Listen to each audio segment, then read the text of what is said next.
Welcome back दोस्तों। आज मैं आपके सामने रिसेंटली मलयालम लैंग्वेज में रिलीज हुई एक जबरदस्त सस्पेंस थ्रिलर मूवी को लेकर आया हूँ, जिसका नाम है तलवन, जिसका मतलब है बॉस या चीफ। आप मूवी के बारे में बात करें तो सच में मूवी देखने के लायक है। काफी सारे ट्विस्ट एंड टर्न्स हम ऑडियंस के सामने आते हैं। बहुत ही एंगेजिंग से चलने लगती है मूवी। समरी बताकर स्पॉइलर देना नहीं चाहता, आप वीडियो को पूरा देखना जरूर। मस्ट वॉचेबल मूवी जरूर है। तो चलिए फटाफट से मूवी की कहानी को स्टार्ट कर लेते हैं। उससे पहले लुटा दो प्यार, फॉलो ऑन इंस्टाग्राम। कहानी की शुरुआत में ही एक टीवी न्यूज चैनल्स वाले रिटायर्ड पुलिस वालों को अपने चैनल पर बुलाकर किसी केस के बारे में डिटेल्स बताने के लिए कहते रहते हैं। फिलहाल ये टीवी न्यूज चैनल वाले अपने शो पर रिटायर्ड DYSP उदय बानू को बुलाते हैं। जब उदय बानू मेकअप रूम में होता है तो प्रोग्राम की डायरेक्टर उदय बानू के पास आकर कहने लगती है कि सर फिलहाल हमारे चैनल का TRP बहुत ही कम हो चुका है। अगर आप इस एपिसोड में कोई सेंसेशनल केस के बारे में डिस्कस करेंगे तो बहुत ही बेहतर होगा। अगर आप बुरा मत मानो तो मेरे दिमाग में एक केस है, वही चप्परम तोट्टा का केस। उस टाइम वो बहुत ही फेमस केस था और उसी तरह आप भी उस केस में इन्वॉल्व थे। उस केस के बारे में थोड़ा आप एक्सप्लेन करिए। पहले तो उदय बानू मना करने लगता है, नहीं उस केस के बारे में मैं डिस्कस नहीं करूँगा। लेकिन बाद में डायरेक्टर से कहने लगता है ठीक है, मैं उस केस के बारे में सारे डिटेल्स बताऊंगा, लेकिन जिस डेट को मैं बोलूँगा उसी डेट को आप इस एपिसोड को पब्लिश करना होगा। तो डायरेक्टर भी इस कंडीशन के लिए हाँ कह देती है। उसके बाद उदय बानू चप्परम तोट्टा के केस के बारे में डिस्कस करने लगता है। सीन थोड़ा सा फ्लैशबैक में जाने लगता है। In the year of 2019 Kartik नाम का एक SI इस गांव को ट्रांसफर होकर आया होता है और उसी पुलिस स्टेशन में जयशंकर नाम का एक CI भी होता है। कार्तिक का अपॉइंटमेंट लेटर देखकर शॉक में रह जाता है, क्योंकि कार्तिक डिपार्टमेंट में ज्वाइन हुए सिर्फ 2 साल ही हुआ होता है। लेकिन इन 2 सालों में कार्तिक काफी सारी बार ट्रांसफर हो चुका होता है। हल्के से वार्निंग देने लगता है कि तुमको अपने अंदर थोड़ा बदलाव लाना होगा। ये मेरा स्टेशन है, यहाँ पर सब कुछ मेरा ही चलेगा। लेकिन कार्तिक जयशंकर की हर एक बात को जवाब देने लगता है, जिसकी वजह से कार्तिक का एटीट्यूड जयशंकर को पसंद ही नहीं आता। उसके बाद दूसरा कांस्टेबल कार्तिक को एक इंसिडेंट के बारे में बताने लगता है। सीन थोड़ा सा फ्लैशबैक में जाने लगता है 2 साल पहले। कांस्टेबल रघु एक सीनियर एक्ट्रेस के घर पर आकर इसको सेक्सुअली अब्यूज किया करता था। अब उस एक्ट्रेस ने जयशंकर को इसकी कंप्लेन कर दी, तो जयशंकर उसकी टीम रघु को रंगे हाथों पकड़ लेते हैं। रघु के इस कांड की वजह से डिपार्टमेंट रघु को 6 महीनों तक सस्पेंड कर देती है। बाद में दोबारा डिपार्टमेंट में ज्वाइन होने के बाद रघु जयशंकर को बिल्कुल ही लाइक नहीं कर रहा होता, उससे बहुत नफरत करते रहता है। यह होने के कुछ महीनों बाद जयशंकर अपनी बीवी सुनीता को उसके स्कूल के पास ड्रॉप करता है। मतलब सुनीता किसी स्कूल में टीचर होती है। सो जयशंकर जाने के बाद जोशी नाम का एक बंदा खुलेआम सुनीता को मार देता है। मतलब मारता नहीं, इसके ऊपर हमला करता है। बेचारी सुनीता बहुत घायल हो चुकी होती है। बाद में वो बंदा जोशी सरेंडर हो जाता है। जब पुलिस वाले जोशी से ये पूछा कि तुमने सुनीता पर हमला क्यों किया, तो जोशी ने ये कहा कि किसी दूसरे बंदे ने मुझे दूसरी लड़की को मारने के लिए कहा, लेकिन गलती से मैंने सुनीता पर हमला कर दिया। सो अटेम्प्ट टू मर्डर के केस में जोशी को जेल भेज दिया जाता है। तकरीबन 2 साल लगते हैं सुनीता को रिकवर होने में। अब जाके थोड़ा हेल्थी होती है सुनीता। हर प्रेजेंट डे पर एक कांस्टेबल कार्तिक के पास आकर कहने लगता है कि सर हमने मनुदास नाम के एक बंदे को गिरफ्तार किया, लेकिन उसका कहना है कि वो आपका क्लासमेट है। तो कार्तिक शौक में रहकर सेल के पास जाता है। अपने फ्रेंड मनुदास को देखकर पहचान लेता है। मतलब इन दोनों ने एक ही स्कूल में पढ़ाई की थी। कार्तिक पूछने लगता है कि तुम अंदर कैसे गए, केस क्या है तुम्हारा। मनुदास कहने लगता है कि एक्चुअली मैं केबल टीवी का बिजनेस करता हूँ और इसी तरह विनायकन नाम का एक बंदा भी वही बिजनेस करता है। वो विनायकन मेरे बिजनेस को डाउन करने लगा, जानबूझकर मेरे कंपनी के केबल्स को कट करने लगा, इसलिए मैंने उसके पास जाकर झगड़ा किया। इसी झगड़े के दौरान विनायकन पत्थर लेकर मुझे मारने की कोशिश की, लेकिन तभी मैं साइड हटने की वजह से विनायकन एक नोकीली चीज पर जाकर गिर गया, जिसकी वजह से वो बहुत जख्मी हो गया। हॉस्पिटल में मौजूद है वो। इसमें मेरी कोई गलती नहीं है कार्तिक, जानबूझकर पुलिस वालों ने मुझे गिरफ्तार किया।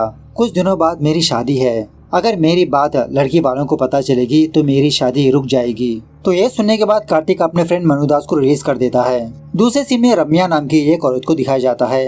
रम्या अपनी छोटी बच्ची को अपने पड़ोसन के घर में छोड़ देती है। कहने लगती है कि मैं अपने पति के काम से पुलिस स्टेशन जा रही हूँ, जब तक आप मेरी बेटी का ख्याल रखिए। इस तरफ जब जयशंकर अपने पुलिस स्टेशन पर आता है तो उसको ये बात पता चलती है कि कार्तिक ने मनुदास को रिलीज कर दिया। तो गुस्से में आकर जयशंकर कार्तिक के पास जाकर इसी के बारे में पूछने लगता है। तो कार्तिक सबको समझाने लगता है कि इसमें मनुदास की कोई भी गलती नहीं है। और वैसे भी मैंने आपको कॉल किया सर, लेकिन आपने अपना फोन पिक ही नहीं किया, इसीलिए मैंने खुद उसको रिलीज कर दिया। सो देखते ही देखते इन दोनों के बीच हल्के से झगड़ा होने लगता है। कार्तिक तो यही कहने लगता है कि मैं दोबारा नहीं झुकूंगा। जयशंकर मनुदास के घर पर जाने लगता है दोबारा उसको अरेस्ट करने के लिए। उसी वक्त रम्या पुलिस स्टेशन पर आती है। ये रम्या और कोई नहीं, जोशी की बीवी होती है। वही सुनीता पर हमला किया था ना वो बंदा। जयशंकर रम्या को देखकर बहुत डांटने लगता है कि मैंने तुमको कितनी बार कहा कि बार बार पुलिस स्टेशन के पास मत आया करो, तुम जितनी भी कोशिश कर लो मैं केस वापस नहीं लूंगा। अब उसी जगह पर कांस्टेबल रघु और दूसरा रिटायर्ड कांस्टेबल होता है। रघु हल्के से रूमर फैलाने लगता है, क्या तुमको पता है ये जयशंकर और रम्या का चक्कर चल रहा है। मैंने काफी सारी बार इन दोनों को बाहर देखा, बस नाटक करने के लिए रम्या बार बार पुलिस स्टेशन के पास आती है, जयशंकर बार बार इसको डांटते रहता है। इस तरह से झूठी अफवाह फैलाने लगता है। दूसरी तरफ जयशंकर मनुदास के घर के पास आकर इसको दोबारा अरेस्ट करने लगता है। मनुदास रिक्वेस्ट करने लगता है कि सर मैंने कोई भी गलती नहीं की, कुछ दिनों बाद मेरी शादी है, मेरे घर की बदनामी होगी, मेरी शादी टूट जाएगी। लेकिन इसके बावजूद भी जयशंकर मनु को हिरासत में ले लेता है। उसके बाद सीन 4 महीनों के बाद शिफ्ट होता है। एक दिन इस गांव में कुछ फेस्टिवल चल रहा होता है। इसी दरमियान में जयशंकर किसी से फोन में बात करते हुए कहने लगता है कि आज शाम तुम मेरे घर पर आ जाओ, मेरे घर के सारे लोग मेरे ससुराल पर जाने वाले हैं। इस तरह से एक टाइम बोलने लगता है। एट द सेम टाइम उसी दिन मनुदास जेल से रिहा होता है और मनुदास जयशंकर के ऊपर बहुत ही गुस्सा होता है। इस तरफ पुलिस स्टेशन में कांस्टेबल रघु कार्तिक से कहने लगता है कि सर मैं कुछ काम से दूसरे गांव जा रहा हूं, मैंने 3 दिन लीव रखा और आप enjoy your night duty sir. वो जयशंकर जानबूझकर आपको नाइट ड्यूटी करने के लिए कहा, वो हमेशा से ऐसा ही है सर, ईगो भरा इंसान। उसके बाद कार्तिक फेस्टिवल के पास जाकर अपनी ड्यूटी करते रहता है। दूसरी तरफ डीवाईएसपी उदय भानु, एक और पुलिस वाला, जयशंकर, ये तीनों मिलकर जयशंकर घर में हल्के से दारू पीते रहते हैं। उदय भानु को ये बात पता चलती है कि जयशंकर और कार्तिक के बीच छोटे मोटे झगड़े हो रहे हैं, तो इन दोनों के बीच सुलह करने के लिए उदय भानु कार्तिक को कॉल करके जयशंकर घर के पास बुलाता है। सो कार्तिक फटाफट से जयशंकर घर के पास आता है। उदय भानु इन दोनों को समझाने की कोशिश करने लगता है, लेकिन इन दोनों के बीच बात सुलझने के बदले और उलझ जाती है। कार्तिक और जयशंकर दोनों भी जिद्दी टाइप के बंदे होते हैं, तो गुस्से में आकर कार्तिक दोबारा अपनी ड्यूटी पर चला जाता है। खैर दूसरे दिन जब जयशंकर अपने घर के टेरेस के ऊपर होता है, तो प्रशांत नाम का एक बंदा साजीवन नाम के एक प्लम्बर को इसके घर के पास लाता है। कहने लगता है कि सर कल आपके घर में प्लम्बिंग वर्क अभी भी कंप्लीट नहीं हुआ, इसलिए मैंने आज दूसरे बंदे को ले आया। अगर आप बाहर जाना चाहते हो तो चाबी साजीवन को देकर जाइए। सो बाद में साजीवन किचन रूम में आकर प्लम्बिंग का काम करते रहता है। उसी वक्त टेरेस के ऊपर इसको कुछ आवाज सुनाई देने लगती है, कुछ गिरने की आवाज। साजीवन फटाफट से टेरेस के ऊपर जाकर कोई चीज को देखकर शॉक में रह जाता है। एक्चुअली किसी थैले में रम्या की लाश होती है, तो ये देखकर साजीवन डर के मारे वहाँ से भागने लगता है। उसके बाद क्या था, ये बात जयशंकर के नेबर्स को पता लग जाती है, गांव वालों को पता लग जाती है। सारे मीडिया वाले, पुलिस वाले जयशंकर घर के पास पहुंच जाते हैं। थोड़ी देर के बाद डीवाईएसपी उदय भानु भी यहाँ पर पहुंचकर कार्तिक को खोपचे में लाकर कहने लगता है कि कार्तिक थोड़ी देर के बाद एसपी यहाँ पर आने वाले हैं, और तुम जानते हो ना कि कल रात मैं भी जयशंकर के साथ था, तो तुम ये बात एसपी को मत बताओ, वरना मैं भी इस केस में फंस जाऊंगा। सो थोड़ी देर के बाद एसपी यहाँ पर आकर जयशंकर से पूछने लगता है कि इस औरत रम्या को तुम कब से जानते हो और कैसे जानते थे, क्या तुमने कल उससे मुलाकात किया था। जयशंकर कहने लगता है कि मेरी बीवी पर जिस बंदे ने अटैक किया उस बंदे की बीवी है ये रम्या। तो जब से जोशी जेल गया तो हर बार रम्या मेरे पास आकर मुझसे रिक्वेस्ट करती रही कि केस को वापस लेने के लिए। कल फेस्टिवल होने की वजह से मेरे सारे फैमिली वाले मेरे ससुराल पर चले गए, मैं घर में अकेला था। तो तकरीबन शाम 4 बजे रम्या मेरे पास आकर मुझे पैसे देने की कोशिश की, लेकिन मैंने रम्या को बहुत डांट डपट कर वहाँ से भेज दिया और वो रोती हुई चली भी गई। बाद में एसपी जयशंकर के एक नाइबर से पूछने लगता है, क्या तुमने इस रम्या को देखा था। वो बंदा कहने लगता है, हाँ सर, तकरीबन शाम के 6 बजे रम्या अपने बेटी के साथ जयशंकर के घर पर आई थी। जयशंकर कहने लगता है, नहीं नहीं सर, रम्या के साथ उसकी बेटी नहीं आई थी, और उसी तरह टाइम 6 बजे नहीं बल्कि 4 बजे आई थी। खैर जो भी हो, पुलिस वाले अपनी इन्वेस्टिगेशन करने लगते हैं। अब उस एरिया में सीसीटीवी कैमरास ना होने की वजह से इन्वेस्टिगेशन थोड़ा मुश्किल हो जाता है। पुलिस वालों को समझ में नहीं आता कि किसकी बातों पर भरोसा करे। और इसी तरह यहाँ पर एक और शॉकिंग बात यह है कि जिस दिन रम्या की मौत हुई थी उसी दिन रम्या की बेटी मिसिंग हो गई। सारे टीवी न्यूज चैनल्स में यही न्यूज चलती रहती है, और इसी तरह पब्लिक जयशंकर को ही कल्प्रिट मानती रहती है। धरने करने लगते हैं, जस्टिस मांगने लगते हैं। तो एसपी के पास कोई भी ऑप्शन ना होने की वजह से जयशंकर को हिरासत में ले लेता है और जयशंकर को गिरफ्तार करते वक्त वो कांस्टेबल रघु बहुत खुश होने लगता है। बाद में जयशंकर के केस कोर्ट में आने पर कोर्ट जयशंकर को 15 दिन के लिए रिमांड पर भेज देती है।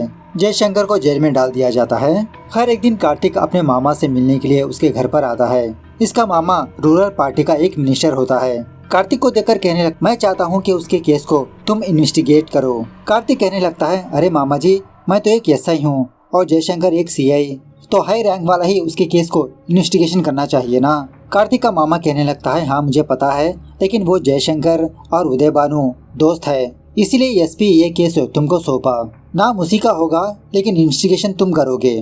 बाद में जब कार्तिक डीवाईएसपी उदय भानु के पास आता है तो उदय भानु कार्तिक को देखकर कहने लगता है कि अब तो जयशंकर का केस तुम्हारे हाथ में आ चुका है। तुम तो पहले से ही जयशंकर से नफरत करते हो, कैसे फंसाना चाहते हो जयशंकर को। इस तरह से थोड़ा मजाक उड़ाने लगता है।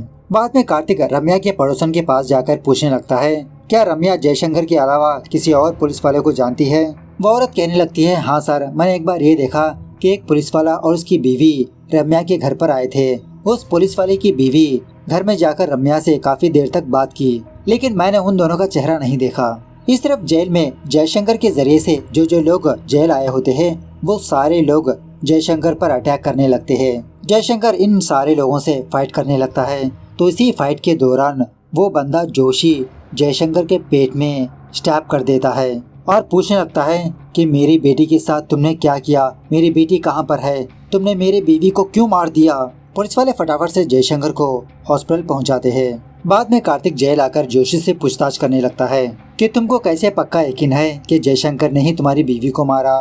तो जोशी उस दिन जो हुआ वो बताने लगता है। एक्चुअली उस दिन रम्या अपनी बेटी के साथ दोबारा जयशंकर के घर पर जाने लगी, मतलब 6 बजे के आसपास। तो रम्या फोन करके अपने हस्बैंड जोशी को यही बात बताने लगी कि मैं पहले जयशंकर सर के घर के पास गई थी तुम्हारे बारे में बात करने के लिए, लेकिन उन्होंने मुझे बाहर जाने के लिए कहा।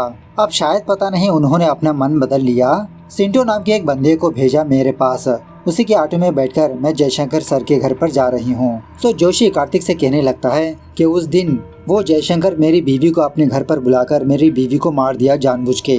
मैंने ये सारी बातें उदय भानु सर से बता दिया था। कार्तिक कहने लगता है कि लेकिन उदय भानु सर ने केस की फाइल जब मुझे दिया था उसमें तो ये मेंशन नहीं था, मतलब ऑटो ड्राइवर का नाम सिंटो मेंशन नहीं था। खैर अब जयशंकर जख्मी होने की वजह से जज कुछ दिनों के लिए जयशंकर को बेल दे ही देता है। घर वापस आने के बाद जयशंकर ठान लेता है कि इसके केस को ये खुद इन्वेस्टिगेशन कर लेगा। उसके बाद एक दिन चंद्रनाथ नाम का एक बंदा जयशंकर के घर की दीवार कूदकर घर के अंदर जाने लगता है। उसी वक्त कुछ लोग चंद्रनाथ को देखकर इसको बहुत मारने पीटने लगते हैं, पुलिस स्टेशन के हवाले कर देते हैं। चंद्रनाथ कार्तिक से कहने लगता है कि एक्चुअली मैं एक स्टोरी राइटर हूँ, जयशंकर की केस को मैं इन्वेस्टिगेशन कर रहा हूँ, उसके बारे में और जानने के लिए मैं उनके घर के अंदर गया। सर मैं आपको एक बात बताऊं, मेरे इन्वेस्टिगेशन के हिसाब से जयशंकर की बीवी है ना सुनीता, उसी ने रम्या को मारा, क्योंकि बाहर ये रूमर है कि जयशंकर और रम्या का अफेयर चल रहा है। ये बात सुनीता को पता लग गई, रम्या को घर बुलाकर उसे मार दिया। खैर उसी रात एक अनजान बंदा जयशंकर के घर में घुसकर उसकी बाइक के ऊपर पेट्रोल डालकर जला देता है। जब ये बात पुलिस वालों को पता चलती है तो कार्तिक और उसकी टीम फटाफट से जयशंकर के घर के पास आते हैं। इधर उधर तलाशी लेने पर घर के दरवाजे पर एक शादी का कार्ड चिपका हुआ होता है। ये देखकर पुलिस वाले यही सोचने लगते हैं कि शायद मनु दास ने ये काम किया होगा, क्योंकि जयशंकर ने मनु दास को जेल भिजवाया था। सो पुलिस वाले मनु दास को पुलिस स्टेशन पर लाकर बहुत मारने पीटने लगते हैं। तभी कार्तिक पुलिस स्टेशन पर आकर उन पुलिस वालों को रोकने लगता है, डांटने लगता है कि कोई भी क्रिमिनल जानबूझकर अपने बारे में सबूत नहीं छोड़कर जाता, इतना भी कॉमन सेंस नहीं है तुम लोगों में। मनु दास से पूछने लगता है, क्या तुमको किसी पर शक है, मतलब तुमको कोई फंसाने की कोशिश कर रहा हो। मनु दास कहने लगता है कि मुझे तो उस विनायकन पर ही शक है, मेरा बिजनेस गिराना चाहता है वो। सो कार्तिक और उसकी टीम विनायकन की तलाश करने लगते हैं। पता चलता है कि विनायकन दूसरे गांव पर गया है। उस गांव की पुलिस स्टेशन को कॉल करके विनायकन के बारे में पता करने के लिए कहते हैं। तो उस गांव में रहने वाला बेन्नी नाम का एक पुलिस ऑफिसर कार्तिक को कॉल करके कहने लगता है कि सर विनायकन इसी गांव में है, लेकिन फिलहाल वो हॉस्पिटल में है, उसका एक छोटा सा एक्सीडेंट हुआ। तो कार्तिक और उसकी टीम फटाफट से उस गांव पर जाते हैं विनायकन को देखने के लिए हॉस्पिटल। अब विनायकन को देखकर कार्तिक को समझ में आ जाता है कि विनायकन के पास इतनी ताकत नहीं कि वो दीवार कूदकर जाकर जयशंकर की बाइक को जलाए। मतलब ये बंदा 2 दिन से इसी गांव में है तो वहां पर जाकर कैसे कर सकता है वो काम। उसके बाद जब कार्तिक मनु दास को कॉल करने लगता है तो मनु दास की माँ फोन पिक करके कार्तिक से कहने लगती है कि तुम लोगों की डर की वजह से मनु दास कहीं पर चला गया, अब तुम लोग ही मेरे बेटे को ढूंढ कर लाओ। खैर बाद में वहाँ का एक लोकल कांस्टेबल कार्तिक से कहने लगता है कि सर कुछ सालों पहले जयशंकर सर इस गांव में भी काम किया था। उस टाइम कुछ लोगों ने जयशंकर सर के ऊपर चाकू से वार भी किया था और अटैक करने वाले बंदे का नाम था सिंटो। तो सिंटो का नाम सुनते ही कार्तिक शॉक में रह जाता है। मतलब जोशी ने भी इसी नाम को लिया था ना कि सिंटो नाम का एक ऑटो ड्राइवर रम्या को लेकर जयशंकर के घर के पास गया था। तो पुलिस स्टेशन जाकर फटाफट से उस केस की डिटेल्स पूछने लगता है। तो वहाँ का एक कांस्टेबल कार्तिक से कहने लगता है कि कुछ सालों पहले जब जयशंकर इस गांव में काम किया करता था तो सिंटो और उसकी गैंग वाले जयशंकर पर अटैक किया था। तो सिंटो की गैंग में शिवदास नाम के कांस्टेबल का बेटा भी था। अब अपनी बेटी का करियर बर्बाद ना हो इसीलिए शिवदास ने जयशंकर से रिक्वेस्ट करके इस केस को दबा दिया था। इसके बारे में और जानने के लिए रिटायर कांस्टेबल शिवदास के घर के पास जाते हैं। शिवदास कहने लगता है, हाँ सर, मेरा बेटा अरुण टीनेज की उम्र में ही बुरी संगत में पड़ गया था। एक दिन मेरा बेटा और उसके फ्रेंड्स फॉरेस्ट एरिया में छोटी सी ट्रिप पर गए। उस गैंग में सिर्फ एक ही लड़की थी। तो हमारे डिपार्टमेंट का एक कांस्टेबल उस गैंग को देखकर हल्के से कमेंट करने लगा कि इतने सारे लड़कों को एक लड़की काफी है। अब बैड कमेंट करने की वजह से वो सारी गैंग उस कांस्टेबल को पकड़कर बहुत मारने पीटने लगे। At the same time Jaishankar sir उस रास्ते से गुजरते हुए कांस्टेबल की बाइक को देखकर जंगल के अंदर जाने लगे। तो उस कांस्टेबल की हालत को देखकर उसको बचाने लगे। तभी सिंटो नाम का एक बंदा जयशंकर सर पर हमला करने लगा चाकू से। लेकिन जयशंकर सर उन सारे लोगों को मार पीट कर पुलिस स्टेशन पर लाए। अब उस गैंग में मेरा बेटा अरुण भी होने की वजह से मैंने जयशंकर सर से रिक्वेस्ट की कि आप प्लीज केस दर्ज ना करिए, मेरे बेटे का करियर खराब हो जाएगा। बाद में मैंने अपने बेटे को आयरलैंड पर भेजकर वहाँ पर उसकी पढ़ाई करवाने लगा। वही मेरा बेटा सेटल हो चुका है। सिंटो कहाँ पर है मुझे नहीं पता। कार्तिक कहने लगता है, ठीक है, अगर आपको सिंटो नजर आए तो मुझे इन्फॉर्म करिए। दूसरी तरफ जयशंकर यही सोचने लगता है कि उस दिन रम्या की लाश घर के टेरेस के ऊपर कैसे आई। उस दिन हमारे घर में प्लम्बिंग वर्क चल रहा था और घर की चाबियां साजीवन के पास थी। शायद उसको कुछ पता होगा। इस तरह से जयशंकर साजीवन से मिलने के लिए किसी साइट पर जाने लगता है। लेकिन साजीवन जयशंकर को देखकर वहां से भागने लगता है, इसके हाथ ही नहीं आता।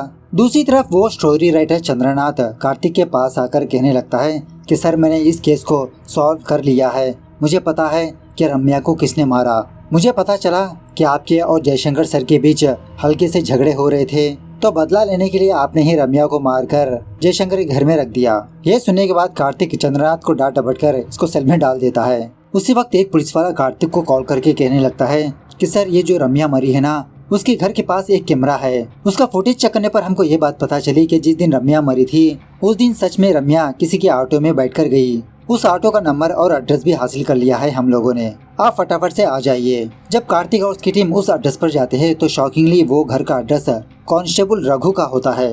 कार्तिक रघु को देखकर पूछने लगता है कि तुमने तो लीव लिया था ना। तो रघु कहने लगता है, हाँ सर, मैं आज सुबह सुबह ही आया। बाद में घर के आसपास चेक करने पर एक पुरानी ऑटो नजर आती है इसको, और वहीं पर एक चाकू भी नजर आती है जिस पर खून लगा हुआ होता है। कार्तिक रघु पर शक करने लगता है। रघु कहने लगता है कि सर ये ऑटो तो मेरे भाई का है, 2 साल से यहीं पर पड़ा है और यह खून आज हमने बकरे को काटा, इसी का खून है ये। लेकिन फिर भी कार्तिक रघु को कस्टडी में ले लेता है शक के बलबूते पर। उसी रात एक अनजान बंदा रम्या की बेटी को उसके घर के पास ड्रॉप करके चला जाता है। जब ये बात कार्तिक को पता चलती है तो दूसरे दिन रम्या के घर के पास आकर उसकी बच्ची से बात करने की कोशिश करने लगता है कि ये इतने दिनों तक कहाँ पर थी, कौन लेकर गया। लेकिन वो बच्ची लगातार रोने की वजह से कार्तिक को कुछ भी पता नहीं चलता। तभी दूसरे गांव का पुलिस वाला बिन्नी कार्तिक को कॉल करके कहने लगता है, सर मैंने सिंटो के बारे में पता कर लिया। वो किसी जगह पर जेसीबी ड्राइवर की तरह काम कर रहा है। तो कार्तिक और उसकी टीम उस एड्रेस पर जाने लगते हैं। तो उस घर में सिंटो तो मौजूद नहीं होता, लेकिन एक बूढ़ा आदमी होता है। कार्तिक से कहने लगता है, हाँ सिंटो तो यहीं पर था और चंद दिनों पहले एक बच्ची को भी लाकर रखा था। बाद में पता नहीं उसको कहाँ पर छोड़ दिया। हर कोई भी देखो सिंटो के बारे में पूछ रहा है।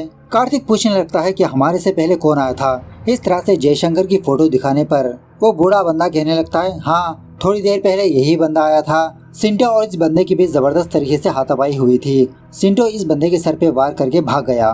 दूसरी तरफ जयशंकर साजीवन को फाइंड आउट कर ही लेता है। पूछने लगता है कि बताओ तुमने मुझे देखकर क्यों भागा। साजीवन कहने लगता है कि सर मैं तो बहुत डर गया कि कहीं आप मुझे किसी केस में फंसा ना दो।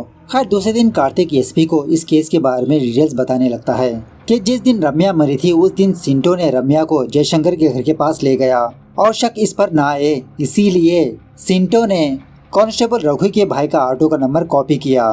फिलहाल सिंटो कहाँ पर है हमें नहीं पता, उसी की तलाश कर रहे हैं। उसी रात एक अनजान बंदा जयशंकर को कॉल करके कहने लगता है कि ऐसा ही कार्तिक तुम्हारे ऊपर बदला लेने के लिए सिंटो को पकड़कर अपने घर में बांध के रखा और तुम्हारे खिलाफ बयान देने के लिए कह रहा है कि रम्या को तुमने ही मारा।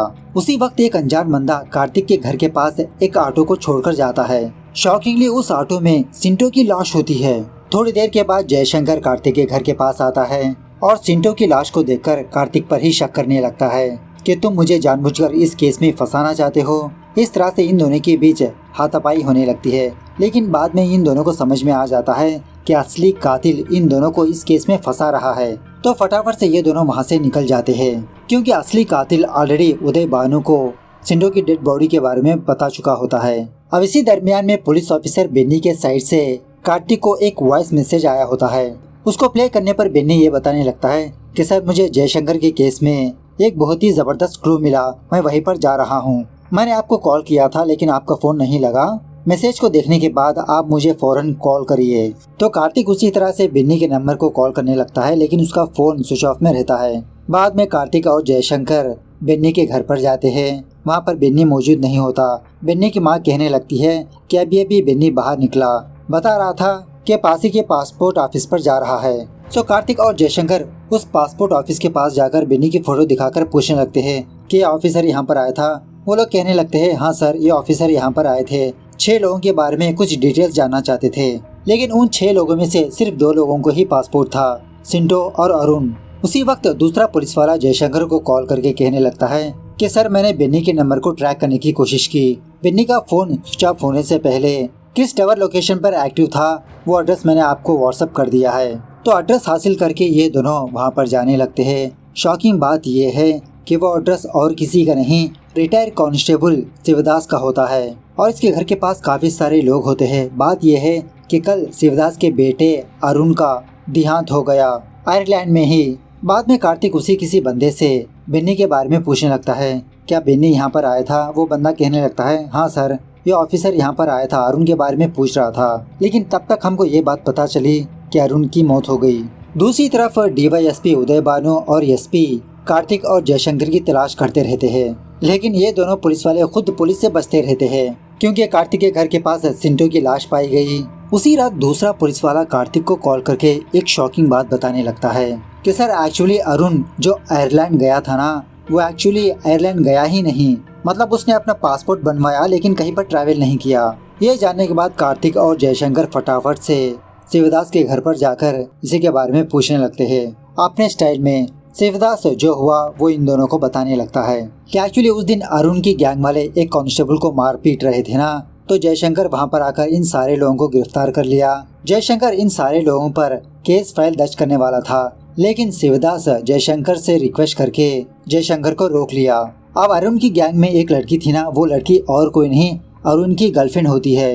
अपनी गर्लफ्रेंड के सामने पिटने की वजह से दूसरे दिन अरुण आत्महत्या करके मर जाता है। ये खबर किसी को भी पता ना चले, इसीलिए शिवदास ने अपनी बेटे की लाश को अपने घर में दफना दिया और लोगों से ये कहने लगा कि मैंने अपने बेटे को दूसरी कंट्री भेज दिया। जयशंकर पर बदला लेने के लिए जोशी को भेजकर सुनीता पर हमला करवाया, मतलब जोशी ने जानबूझकर सुनीता पर ही हमला किया। अब जोशी ने ये बात अपनी बीवी रम्या से भी शेयर की थी। एक दिन जोशी शिवदास को कॉल करके यही बात बताने लगा कि मैंने अपनी बीवी से भी शेयर की। अब इसी दरमियान में कांस्टेबल रघु ने रिटायर कांस्टेबल से ये कहा था ना कि जयशंकर और रम्या का चक्कर चल रहा था, तो ये रिटायर कांस्टेबल ये बात शिवदास को बता दिया और शिवदास ने इस रूमर को सच समझ लिया। मतलब रम्या को सब कुछ पता है तो ऑब्वियसली रम्या जयशंकर को बता देगी कि सुनीता पर हमला करने वाला जोशी था और जोशी को भेजने वाला शिवदास था। इसलिए उस दिन शिवदास ने सिंटो को रम्या के घर के पास भेजा। सिंटो ने कहा कि आपको जयशंकर सर ने बुलाया। इस तरह से पहले रम्या को जयशंकर के घर के पास ले जाता है, लेकिन बाद में ये दोबारा शिवदास के घर पर लाता है। ये सारे लोग मिलकर बेचारी रम्या को मार देते हैं। बाद में रातों रात क्रेन के जरिए से रम्या की लाश को जयशंकर के टेरेस के ऊपर रख देते हैं। और उसी तरह रम्या की बेटी सिंटो के पास होती है। वह हर रोज रोने की वजह से सिंटो उस बच्ची को उसके घर के पास ड्रॉप कर देता है। बाद में सिंटो शिवदास के पास आकर और पैसे डिमांड करने लगता है, ब्लैकमेल करने लगता है। तो शिवदास सिंटो को भी मरवा कर उसकी लाश को कार्तिक के घर के पास रखवा देता है एक ऑटो में। अब शिवदास के घर में ही बेन्नी कैद हुआ होता है, उसको भी रिहा करवा लेते हैं। बाद में पुलिस वाले शिवदास को गिरफ्तार कर लेते हैं। इस तरह से ये सारे केस की डिटेल्स उदय भानु उस टीवी न्यूज चैनल में बोल रहा होता है। यहाँ पर एक और सीन चलने लगता है। जिस दिन ये एपिसोड उस चैनल पर टेलीकास्ट होता है उसी दिन कोई उदय भानु को मार देता है। अब उदय भानु को किसने मारा ये हमको दूसरे पार्ट में पता चलेगा। इस तरह से ये मूवी यहाँ पर दी एंड होती है। तो मूवी कैसी लगी कमेंट करके बताना जरूर। मिलते हैं अगली वीडियो में, तब तक take care, bye bye, see you soon.